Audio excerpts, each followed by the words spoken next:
Good morning, and thank you for giving me opportunity to say a few words about our activities regarding digital transformation. Of course, without coffee, because it's not served.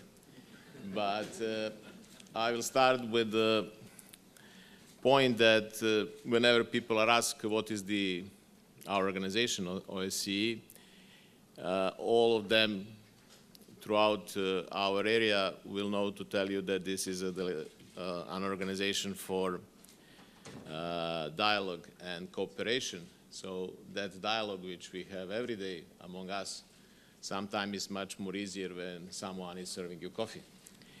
But nevertheless, Deputy Prime Minister, colleagues, ladies and gentlemen, first of all, I would like to thank our colleagues from the chairmanship, from the Slovak chairmanship, for inviting not only me, but also all colleagues who are here in Bratislava. And we had yesterday quite a successful second preparatory meeting for our forum meeting in Prague. And I think the focus that this initiative puts on promoting information technologies in public administration is very important, also taking into account the discussions which we have now witnessing in our organization, because it is of utmost importance for the public sector to stay abreast of technological developments, and we have seen some substantial discussions on this issue taking place between our participating states recently. But since there are a lot of sometimes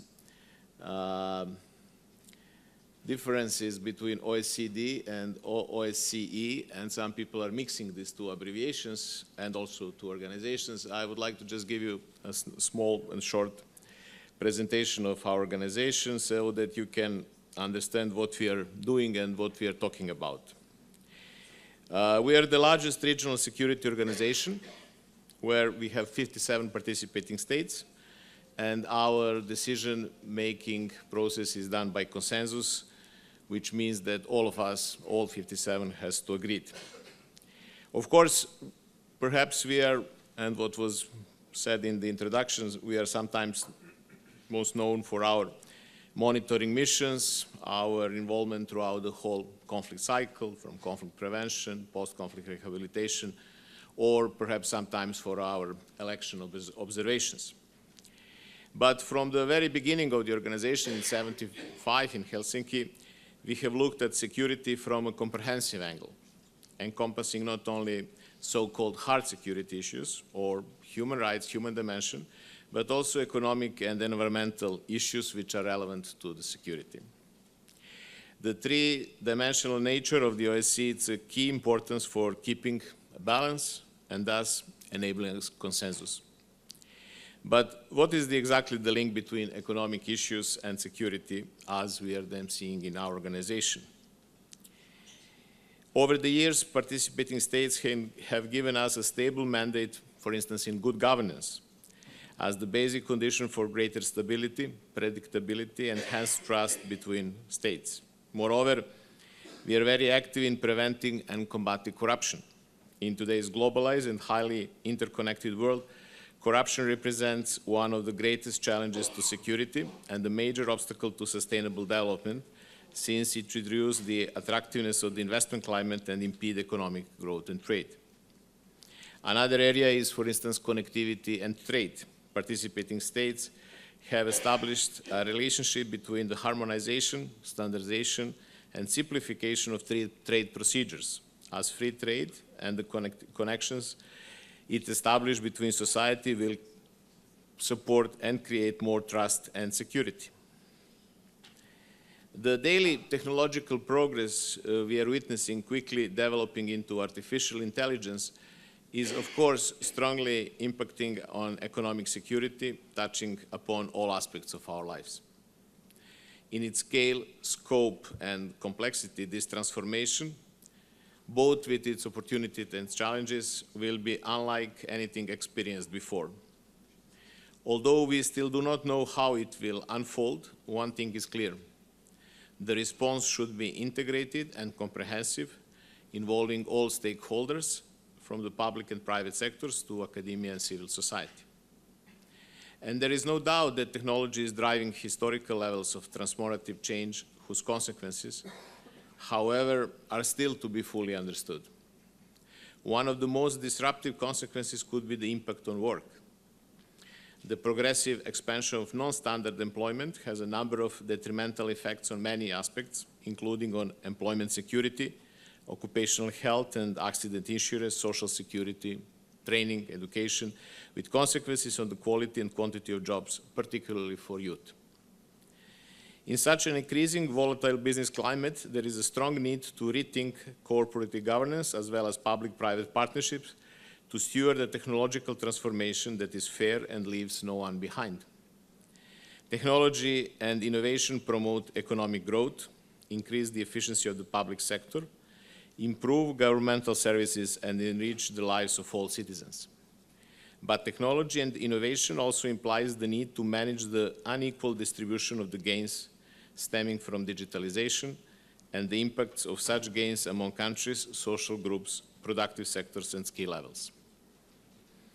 All of this has been recognized by our participating states last year in the Ministerial Council in Italy, in Milan, where, under the leadership of 2018 Italian OSCE chairmanship, two important documents have been adopted. One is Declaration on the Digital Economy as a driver for promoting cooperation, security, and growth, and second, Council decision on human capital development in the digital era.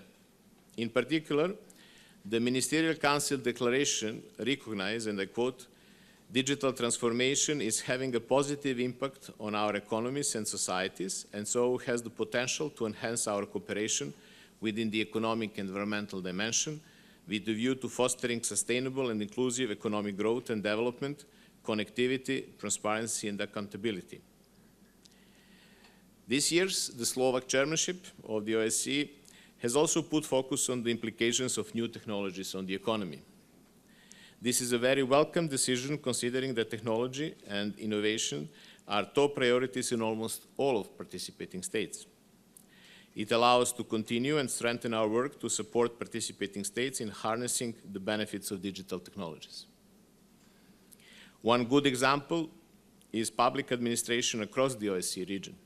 There is, in fact, an increasingly interest in using digital technologies for enhancing transparency and enable participation of civil society.